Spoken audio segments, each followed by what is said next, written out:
Recording in progress.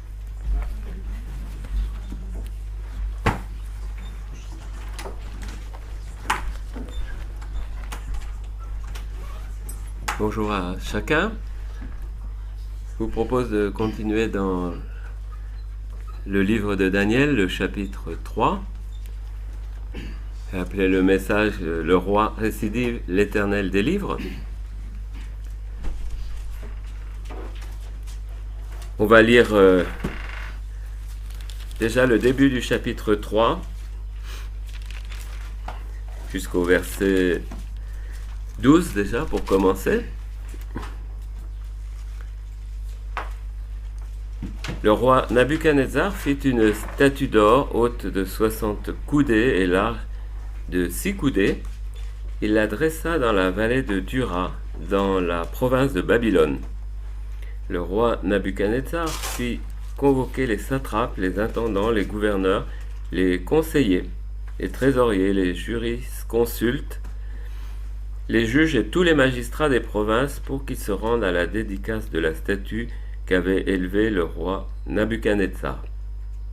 Alors les satrapes, les intendants, les gouverneurs, les conseillers, les trésoriers, les jurisconsultes, les juges et tous les magistrats des provinces s'assemblèrent pour la dédicace de la statue qu'avait élevée le roi Nabuchodonosor. Ils se placèrent devant la statue qu'avait élevée Nabuchodonosor. Un héros cria à haute voix : « Voici ce qu'on vous ordonne, peuple, nation, hommes de toute langue. Au moment où vous entendrez le son de la trompette, du chalumeau, de la guitare, de la sambuc, du psalterion, de la cornemuse, de toutes sortes d'instruments de musique, vous vous prosternerez et vous adorerez la statue d'or qu'a élevée le roi Nabuchodonosor.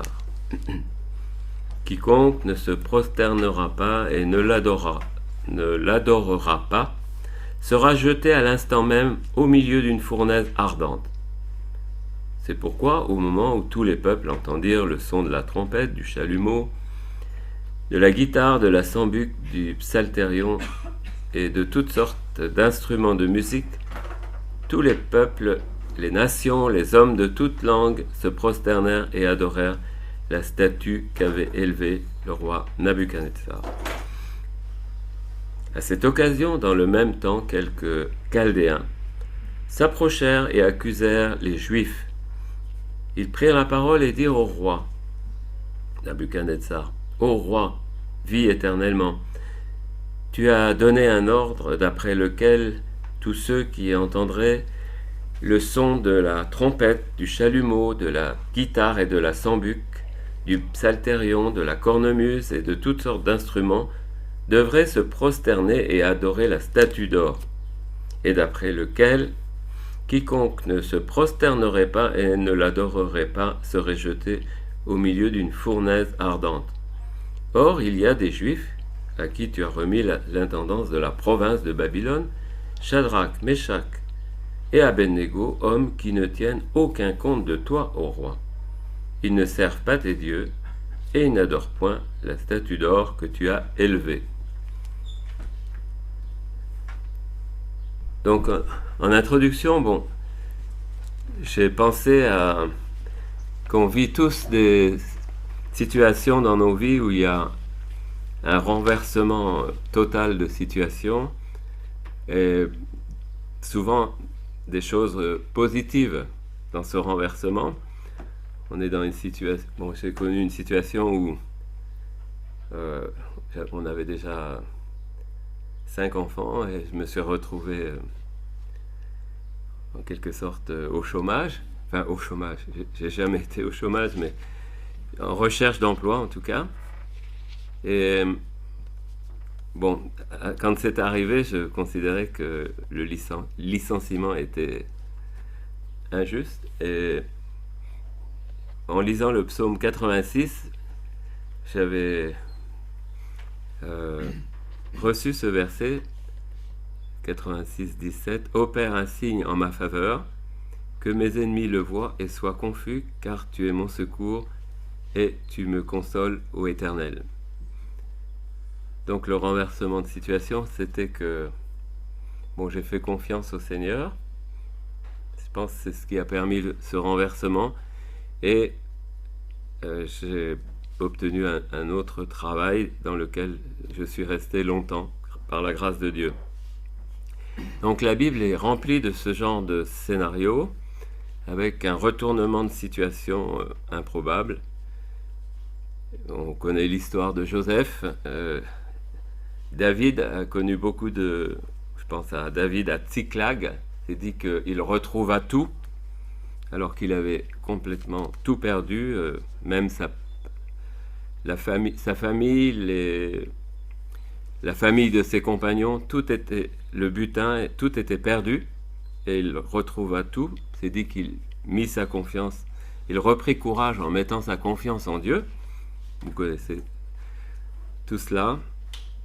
J'ai pensé alors à la tentation de Jésus dans le désert. Alors vous allez dire c'est un peu différent, mais c'est parce que Jésus a résisté à la tentation que Satan l'a abandonné et qu'il s'est retrouvé libéré et que les anges ont servi le Seigneur. Donc j'ai pensé que dans ce cas-là, le renversement de situation auquel on assiste, où 3 jeunes hommes sont menacés de mort, c'est le résultat du fait qu'ils ont résisté à la tentation. Alors, ils ont résisté à 3 types de sollicitations. Première sollicitation, ils ont résisté à la tentation de l'idolâtrie, de se mettre à genoux pour garder en fait une place honorable. Ils ont résisté à la tentation de renier leur foi par peur de la mort et pour sauver leur vie. Ils ont résisté aussi ils ont vécu l'épreuve et la tentation dans la paix, avec le secours de Dieu, et ils ont expérimenté vraiment une délivrance de leurs liens. Bon, cela c'est pour les amis de Daniel, mais pour le roi, lui par contre a cédé à la tentation de l'orgueil, mais il va vivre l'humiliation et une libération grâce au témoignage de nos 3 amis. Alors, vaincre la tentation de l'idolâtrie liée à la recherche des honneurs. Dans un premier temps, vous avez vu, la statue est élevée. Une statue est élevée sur l'ordre du roi Nabuchodonosor. Que représente cette statue d'or? Cette statue d'or, elle est élevée parce que le roi a cédé à la tentation de l'orgueil. Le roi avait besoin de s'élever, on va dire de mettre son autorité au-dessus de la norme, on va dire. Et il s'est appuyé sur ce que Dieu lui a montré d'une autre statue. Dans le 2e chapitre, on avait vu cette statue. Elle était effectivement composée d'or, d'argent, de bronze. Et dans l'interprétation du songe que Daniel avait faite à Nabuchodonosor, il lui a dit, donc dans 2.32, la tête de statue était d'or pur. Et ensuite, il a eu cette interprétation, la tête d'or, c'est toi, ô roi. Donc c'est... D'après ce qu'il a retenu, le roi Nabuchodonosor, c'est la tête d'or. Dans l'interprétation, tu es cette tête d'or dans cette statue. Mais ce qu'il a oublié, c'est que la statue, elle a été pulvérisée complètement. Elle est tombée en miettes, juste par la chute d'une pierre qui a frappé les pieds. Et Dieu a dit que cette statue pulvérisée laisserait la place à un royaume éternel.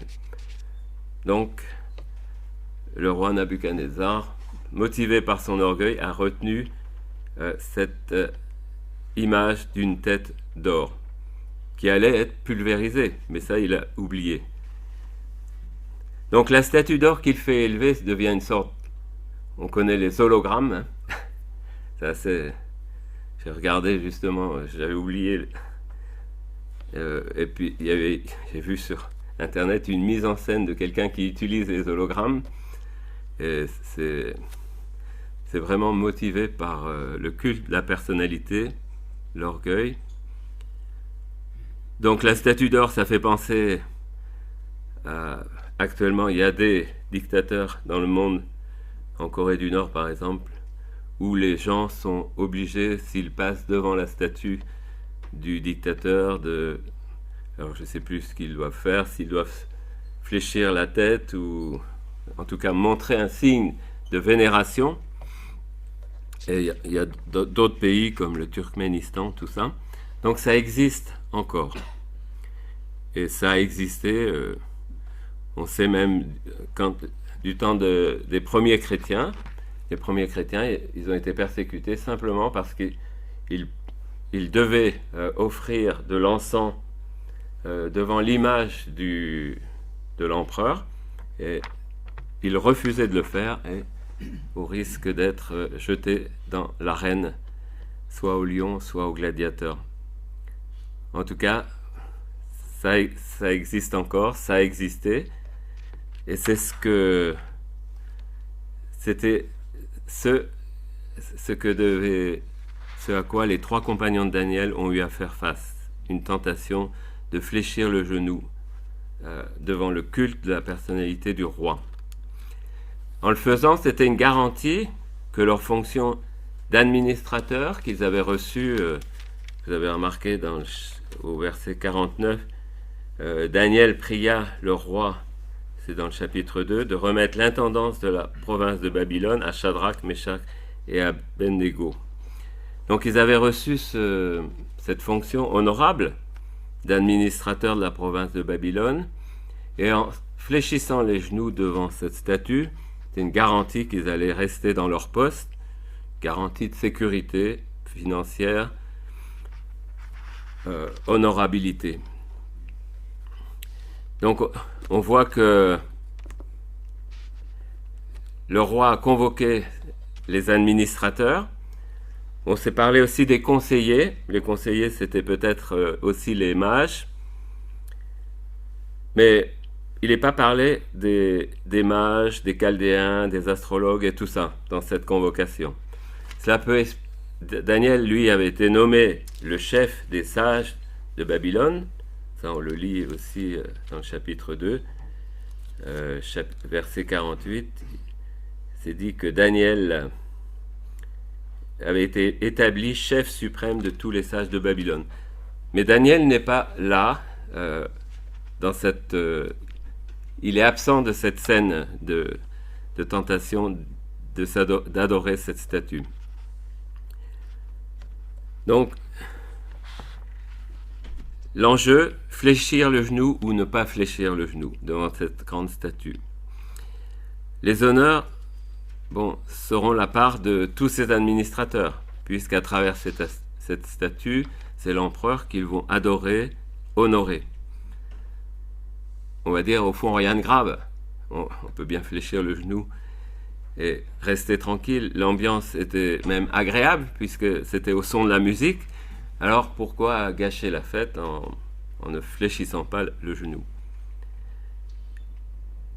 Alors la musique joue toujours un rôle, hein. On voit, la musique n'est pas neutre dans notre monde. Par exemple,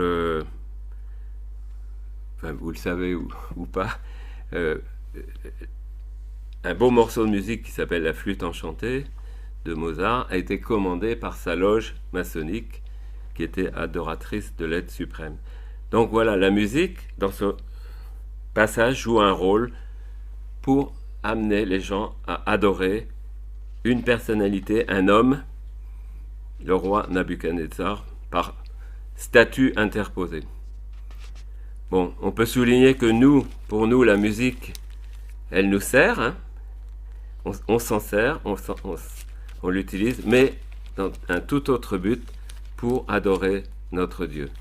Donc ça, c'est pour dire que la musique n'est pas neutre et qu'on a besoin de prendre position là aussi dans le domaine de la musique. Alors je vous lis de Colossiens 3,16, que la parole de Christ demeure en vous dans toute sa richesse, instruisez-vous et exhortez-vous les uns les autres en toute sagesse, par des psaumes, par des hymnes, par des cantiques spirituels, chantant à Dieu dans vos cœurs en vertu de la grâce. On a le psaume 150 aussi, où il est montré tous les instruments qui servent qui soutiennent l'adoration de l'Éternel. Hein. C'est intéressant. Donc, à ce stade du récit, nos trois amis n'ont pas fléchi le genou, ils ont résisté à la tentation de l'idolâtrie. Mais la pression va s'accentuer. Hein. On aurait pu en rester là, et le roi aurait pu dire, bon, ces trois-là, bon, c'est vrai, c'est leur religion, ils peuvent pas fléchir le genou devant une telle statue. Non, ça s'est pas passé comme ça. Et donc nos trois amis vont connaître une pression supplémentaire. Et le deuxième point, donc résister à la tentation pour sauver sa vie de renier la foi. Donc on le lit à partir du verset 13. Alors Nabuchodonosor, irrité et furieux, donna l'ordre qu'on amène Shadrach, Meshach, Abednego, et ces hommes furent amenés devant le roi. Nabuchodonosor prit la parole et leur dit, « Est-ce de propos délibérés, Shadrach, Meshach et Abednego, que vous ne servez pas mes dieux et que vous n'adorez pas la statue d'or que j'ai élevée?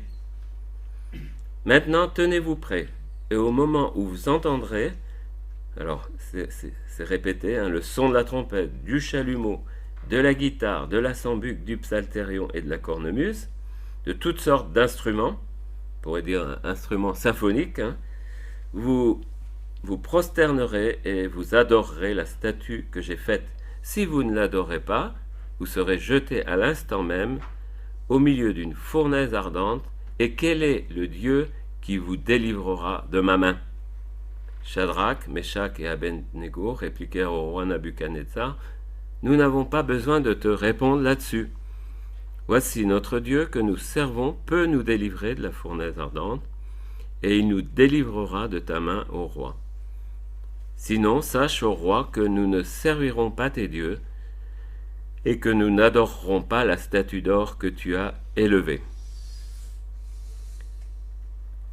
Donc la menace de mort, la contrainte est renouvelée.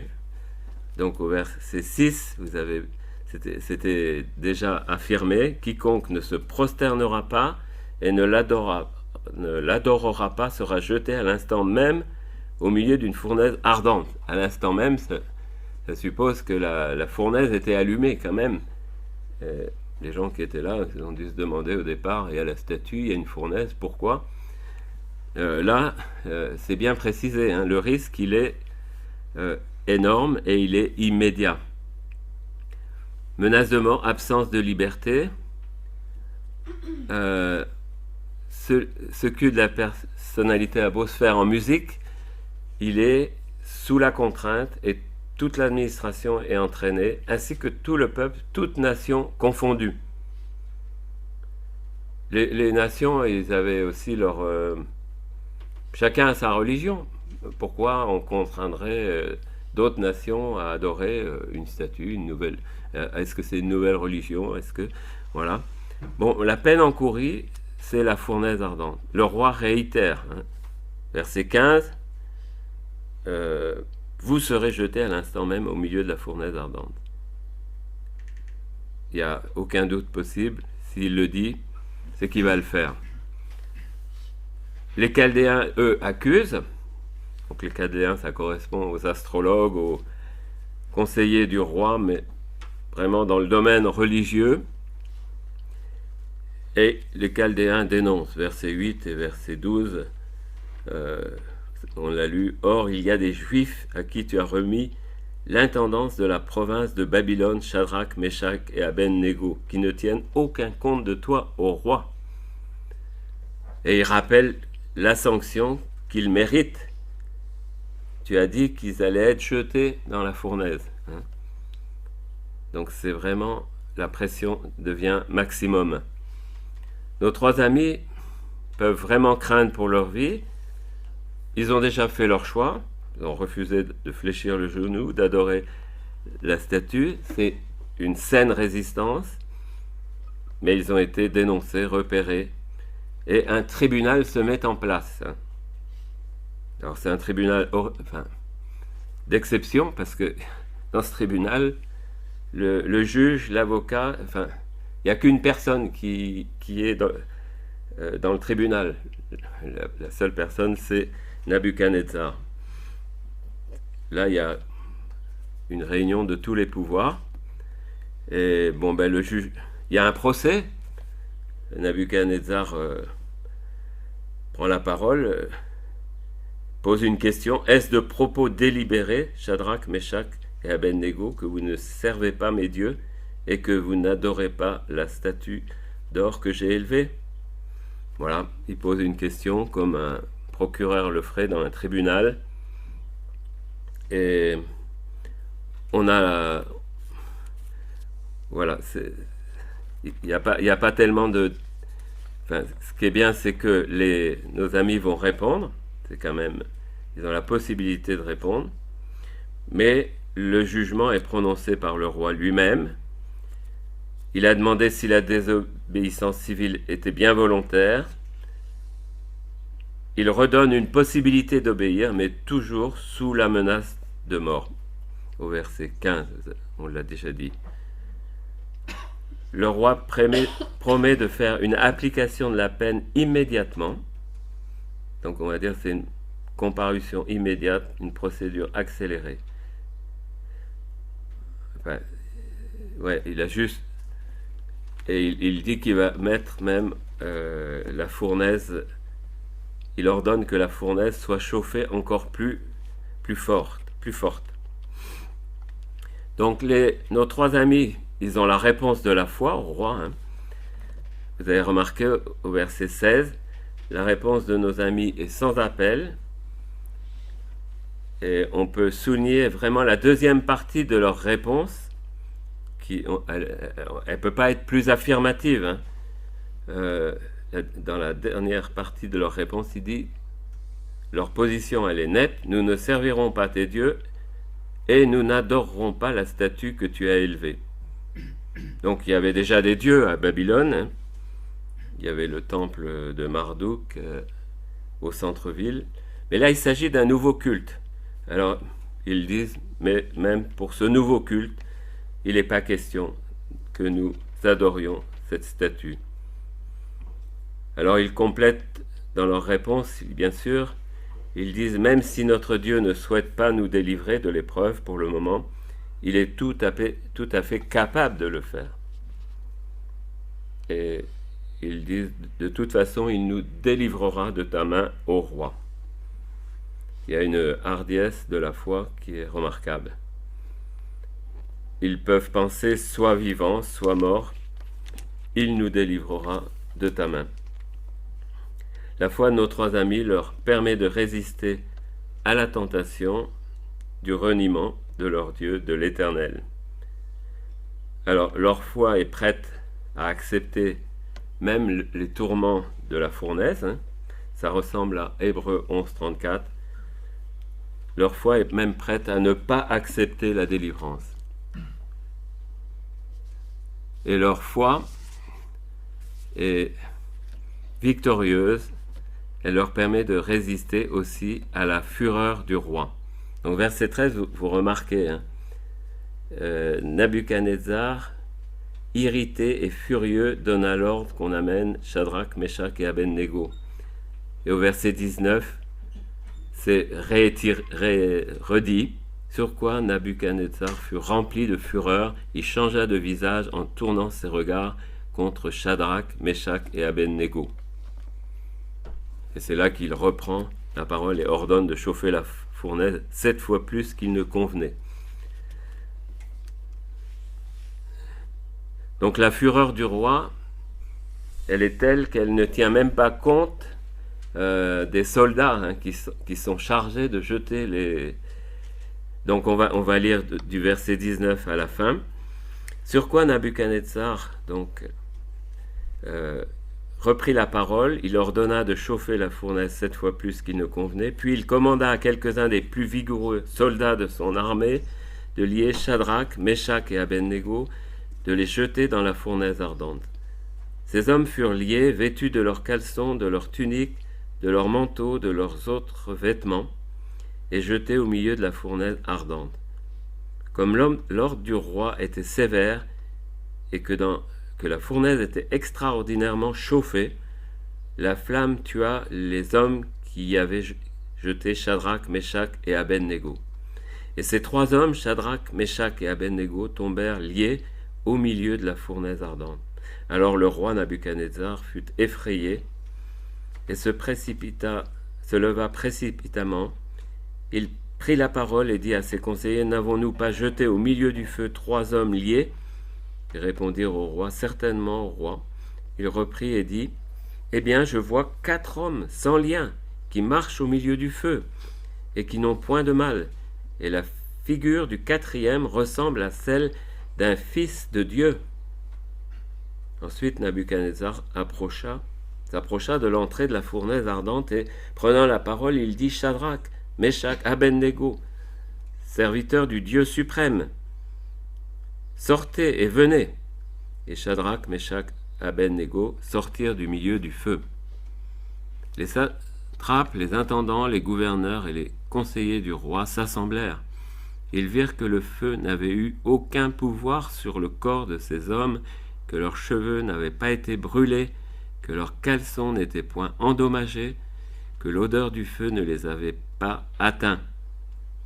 Nabuchodonosor prit la parole et dit, « Béni soit le Dieu de Shadrach, de Meshach, d'Abednego, lequel a envoyé son ange et a délivré ses serviteurs qui ont eu confiance en lui et qui ont violé l'ordre du roi et livré leur corps plutôt que de servir et d'adorer aucun autre Dieu que leur Dieu.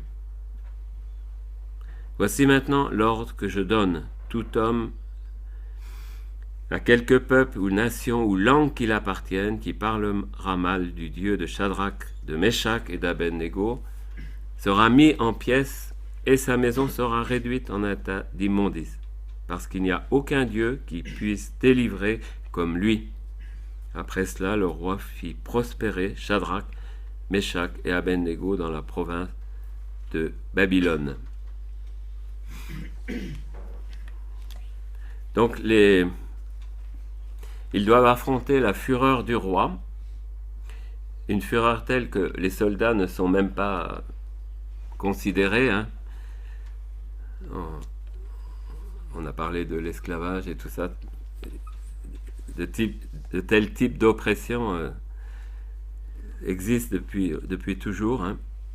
Là, les soldats sont chargés d'une mission terrible, et en plus, eux, ils vont y passer comme les autres. Le roi n'a égard à personne, il n'a égard qu'à lui-même. Alors, que faire face à la fureur? Là encore, résister avec une foi ferme. C'est 1 Pierre 5,8 qui le dit. Le diable rugit et comme un lion rugissant, cherchant qui il dévorera. Le diable a comme but de provoquer vraiment la frayeur extrême, mais on a cette injonction de lui résister.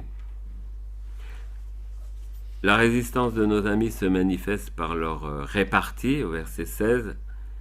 Ils disent au roi, « Nous n'avons pas besoin de te répondre là-dessus. » Ouais, parce que le roi dit, verset 15, « Quel Dieu vous délivrera de ma main ?» sa question, c'est même pas une question, c'est une affirmation. Il veut dire aucun Dieu peut vous délivrer de ma main. Vous avez vu, je suis tout puissant, j'ai la force, j'ai le pouvoir, j'ai les moyens de vous exterminer. Donc, cette question ne méritait pas une réponse, c'était une question piège, mais nos amis ont déjoué le piège et ont affirmé avec foi que Dieu les délivrerait en dernier lieu du roi Nabuchodonosor. Donc on avait déjà vu que Daniel et ses compagnons ont eu la vie sauve, là dans le 2e chapitre, grâce à l'intervention miraculeuse de Dieu, parce que Dieu a donné à Daniel l'explication du songe que le roi avait eu. C'était une réponse à la prière d'intercession de nos 3 amis. Daniel les avait engagés à prier pour recevoir cette réponse. Donc cette fois-ci, c'est les 3 amis de Daniel qui sont jetés pieds et mains liés dans la fournaise, sans aucun moyen d'en sortir. C'est dit même, ces hommes tombèrent liés au milieu de la fournaise. On les a jetés, carrément. Mais ils ont résisté au prix de leur vie. Alors on peut se poser, et nous? Il y a un passage de Hébreux 12, 4 qui nous interpelle, qui nous dit « Vous n'avez pas encore résisté jusqu'au sang en luttant contre le péché. » Donc jusqu'au sang, c'est jusqu'au don de notre vie. On doit toujours être conscient que oui, la lutte spirituelle, elle dépasse les simples enjeux humains. Elle a affaire à notre vie même. Suivre le Seigneur peut nous amener à donner notre vie. Mais en tout cas, la lutte contre le péché, c'est un don de notre vie. Dans le sens où on peut pas se laisser aller à une convoitise quelconque, à une recherche d'une gloire éphémère, recherche d'un plaisir éphémère, ou simplement même on peut pas se laisser aller à rouspéter, à se révolter. Résister jusqu'au sang, c'est le don de notre vie, le don de notre être tout entier. Et même si on n'est pas appelé à passer par la mort, le don de notre vie est Dieu nous appelle constamment à donner notre vie pour résister et lutter contre le péché. On en vient au 3e point, vivre la tentation dans la paix du cœur, avec le secours de Dieu. Là aussi, je vous lis un passage qui nous parle de cela. C'est dans 1 Corinthiens 10, 13, un passage qu'on connaît tous bien. Aucune tentation ne vous est survenue qui n'était humaine, et Dieu qui est fidèle ne permettra pas que vous soyez tentés au-delà de vos forces, mais avec la tentation, il préparera aussi le moyen d'en sortir afin que vous puissiez la supporter. Donc là, dans le mot tentation, il y a tentation et épreuve.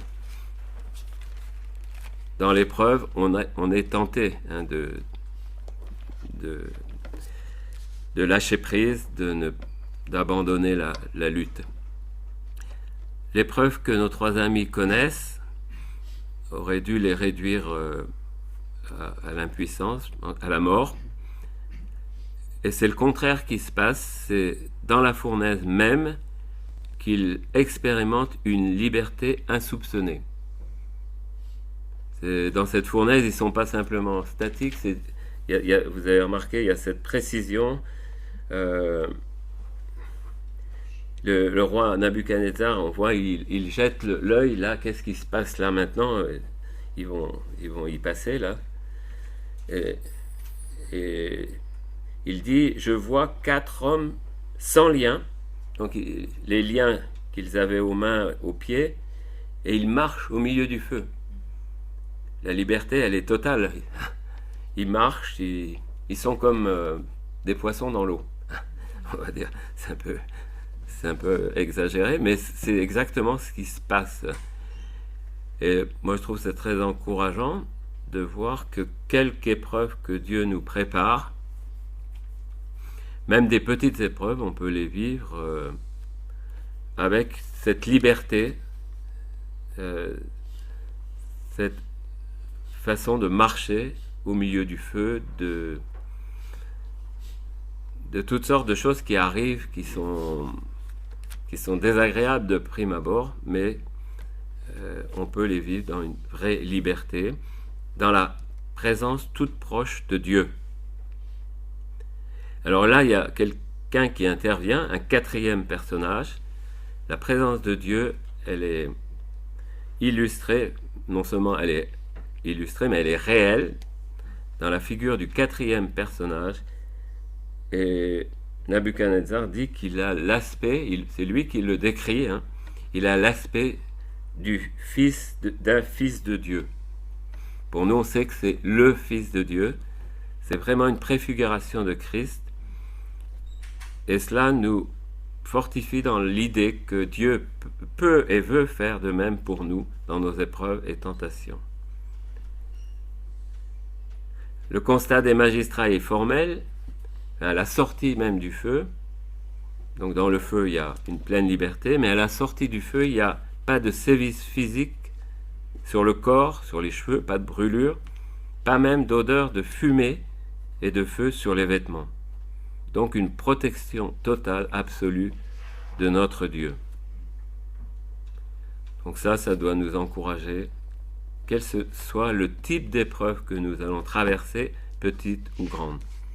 Bien souvent, c'est dans les petites épreuves qu'on chute, hein, et qu'on n'est pas à la hauteur. Mais servons-nous des textes bibliques comme celui-ci pour croire que Dieu nous garde dans les petites épreuves et dans les tentations qui sembleraient à vue humaine petites. Nous en venons au roi. Lui, par rapport à l'orgueil, il a complètement cédé, hein, la tentation de l'orgueil pour le roi. Il voulait asseoir son autorité après avoir éliminé, on va dire, en quelque sorte, la religion de son pays, parce qu'il a transporté le lieu de culte dans un autre endroit, dans la vallée de Dura. Il a changé la forme du culte, plutôt en relation avec sa personne. Mais même là, dans cette chute, on voit que Dieu intervient dans l'esprit même du roi, grâce au témoignage de nos trois amis. Alors on va comparer les deux confessions de foi du roi. Dans le chapitre qu'on avait vu, c'est dit que le roi est tombé sur sa face, qu'il s'est prosterné. C'est dit qu'il s'est prosterné devant Daniel, mais en tout cas, il reconnaissait que le Dieu de Daniel est digne d'adoration. Il reconnaît sa supériorité absolue. Chapitre 2, 47. Il dit le Dieu, votre Dieu est le Dieu des dieux, le Seigneur des rois. Il reconnaît son omniscience. Daniel 2, 47. Le Dieu qui révèle les secrets. Donc tout ça est déjà beaucoup, mais on se fera la réflexion que ça a été vite oublié. On reçoit des choses de Dieu et on oublie très vite. Ça, c'est notre cas aussi. Sa deuxième confession est plus personnelle, vous remarquerez. 3.28. Le roi bénit le Dieu de Shadrach, Meshach, Abed-Nego. Bénir Dieu, c'est déjà, on rentre dans une relation plus personnelle parce qu'on s'adresse à lui. On dit, je te bénis, ô Dieu, je te reconnais comme Dieu. Donc c'est une relation qui s'établit entre le roi et Dieu, sûrement timide et faible.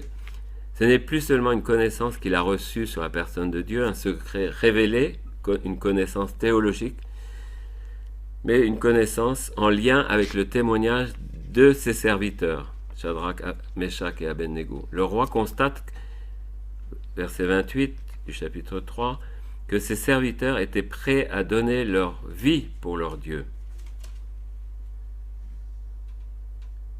Ouais, il dit, ils ont livré leur corps plutôt que de servir et d'adorer aucun autre Dieu que leur Dieu. Et il va dire, ils ont violé l'ordre du roi. Ses serviteurs ont eu confiance en lui. Alors, il se rend compte de quelque chose de très personnel. Hein. Il dit, ces témoins-là, leur confiance dans leur Dieu est exceptionnelle. Ils sont prêts à donner leur vie. Donc, une relation de confiance que le roi peut-être voudrait trouver. Confiance envers ce Dieu-là. Et comment établir cette relation avec Dieu, avec ce Dieu? Mais là, on rappelle encore le rôle de l'ange de l'Éternel. C'est ce Fils de Dieu qu'il a vu marcher dans la fournaise, qui peut être celui qui fait la médiation entre lui et Dieu. Un médiateur qui peut le mettre en relation avec le Dieu de ses trois compagnons. C'est lui qui clairement marche avec eux, les accompagne, les met en sécurité, les délivre. Alors, est-ce que Nabuchodonosor est au point de dire « Ce Dieu-là, je veux le connaître, je veux qu'il devienne mon Dieu » En tout cas, il affirme « Il n'y a aucun Dieu qui délivre, qui puisse délivrer comme lui ». Le roi donc est convaincu par le témoignage de confiance des trois témoins que le Dieu d'Israël est le seul qui apporte un vrai secours, une vraie délivrance. Donc là, j'ai pensé, pour nous, la vraie délivrance, c'est Hébreux 12, 15. Il délivre tous ceux qui, par crainte de la mort, étaient toute leur vie retenus dans la servitude. La délivrance de la crainte de la mort, c'est quelque chose d'extraordinaire que nous, on vit par la foi en Christ. Ben, je pense que tout homme voudrait être délivré de cette servitude de la crainte de la mort. Et même un roi comme Nabuchodonosor, avec toute la richesse qu'il avait, il avait cette crainte de la mort qui devait le tenailler jour et nuit, étant lui-même souvent amené à donner la mort aux autres. Donc, le roi Nabuchodonosor interdit de parler mal du Dieu de Shadrach, Meshach, Abednego. En quelque sorte, il fait une recommandation au peuple et aux nations qu'il dirige. Et il récompense encore, il approuve les serviteurs Shadrach, Meshach et Abednego, il les fait prospérer. Il accorde en quelque sorte une liberté de conscience que beaucoup voudraient même obtenir aujourd'hui dans bien des pays. Donc, conclusion, il est possible de vaincre la tentation de l'idolâtrie, de résister à la tentation de renier Christ, l'Éternel, par peur de la mort et pour sauver sa vie. Il est possible de vivre la tentation, l'épreuve, paisiblement, en comptant sur le secours de Dieu qui nous a franchis au sein même de la fournaise, des liens habituels de la vieille nature, du mécontentement, de la convoitise de la chair, des recherches de plaisir égoïstes. Il est possible de se relever quand on a cédé à la tentation de l'orgueil, comme l'a fait le roi en s'humiliant face au témoignage des compagnons vainqueurs. Eux, ils ont préféré donner leur vie plutôt que d'adorer cette statue, de recevoir des honneurs. Donc, fait confiance à leur Dieu pour les délivrer, même au travers de la mort. En tout cas, ils ont refusé le reniement. Résistons comme ils l'ont fait eux-mêmes. On va encore prier, si vous voulez bien. Oui, notre Père, nous voulons te remercier pour l'exemple de foi des compagnons de Daniel. J'ai moi-même besoin d'apprendre de cette foi-là, une foi qui résiste, qui accepte toutes les contraintes de la vie, qui accepte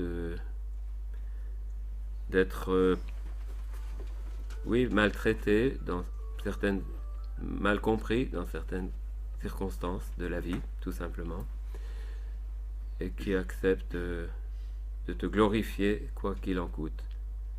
Merci de nous soutenir les uns et les autres dans cette nouvelle semaine que nous allons commencer. Merci de nous encourager. Aide-nous à accomplir les œuvres que tu as préparées d'avance, des œuvres de foi. Aide-nous à dépendre de toi le plus étroitement possible, comme on le fait dans les moments de plus grande souffrance. Aide-nous à le faire même dans les moments ordinaires de la vie. Merci de bénir mes frères et sœurs ici présents, d'encourager chacun dans cette nouvelle semaine. Je te le demande au nom du Seigneur Jésus. Amen. Amen.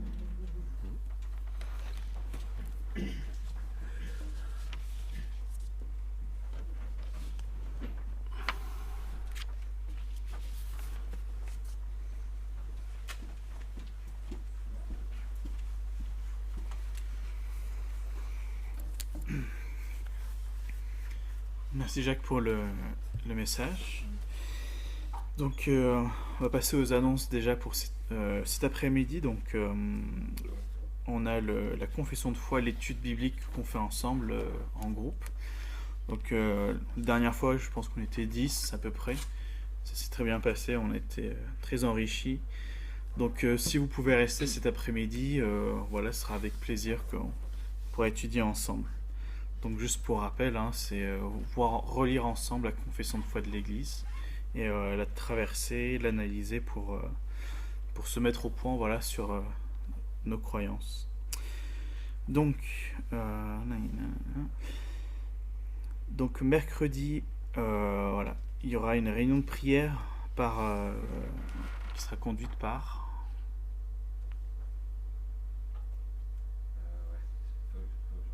D'accord.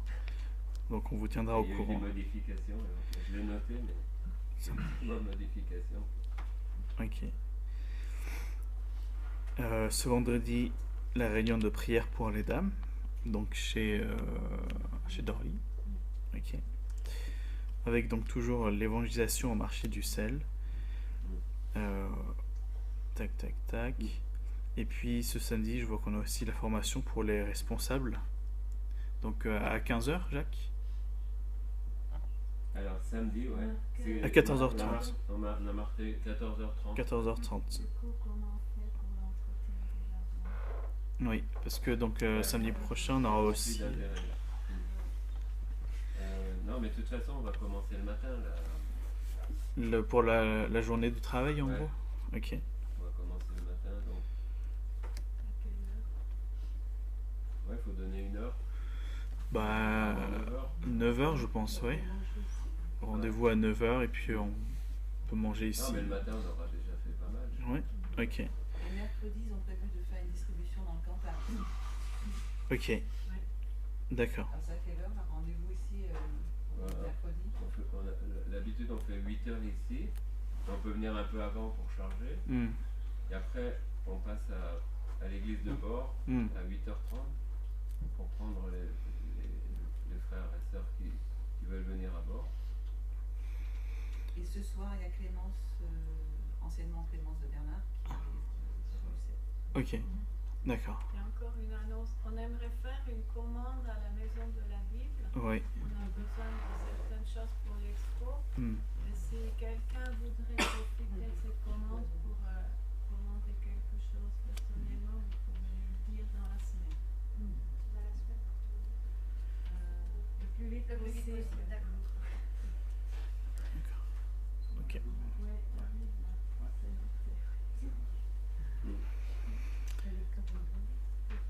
Donc pour la réunion de prière, Mathias m'avait demandé. Oui. Tu es d'accord pour ça? Je crois qu'on avait roté parce que mercredi c'était. Au départ, c'était moi. Ouais, c'est ça, et puis du coup, moi je fais dans 2 semaines. Le mercredi 25, toi. Ouais, voilà. Ouais. Mathias, mercredi 25.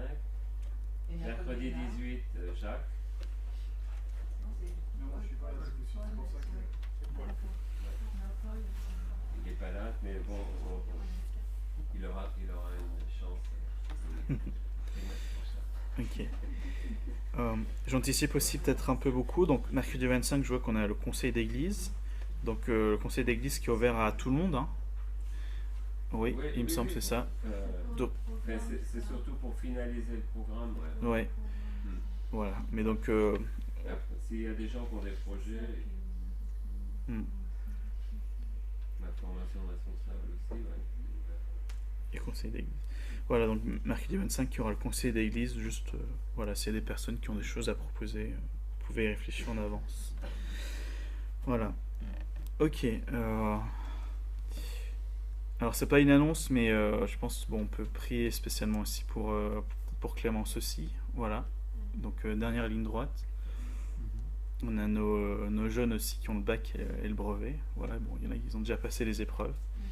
Mais on peut continuer de prier pour eux. Voilà. Donc, restons ensemble cet après-midi pour l'étude. Et on mange ici, oui. Oui, oui. Vu le temps, ouais. On n'ira pas aux chômettes. Voilà. Bon dimanche à vous.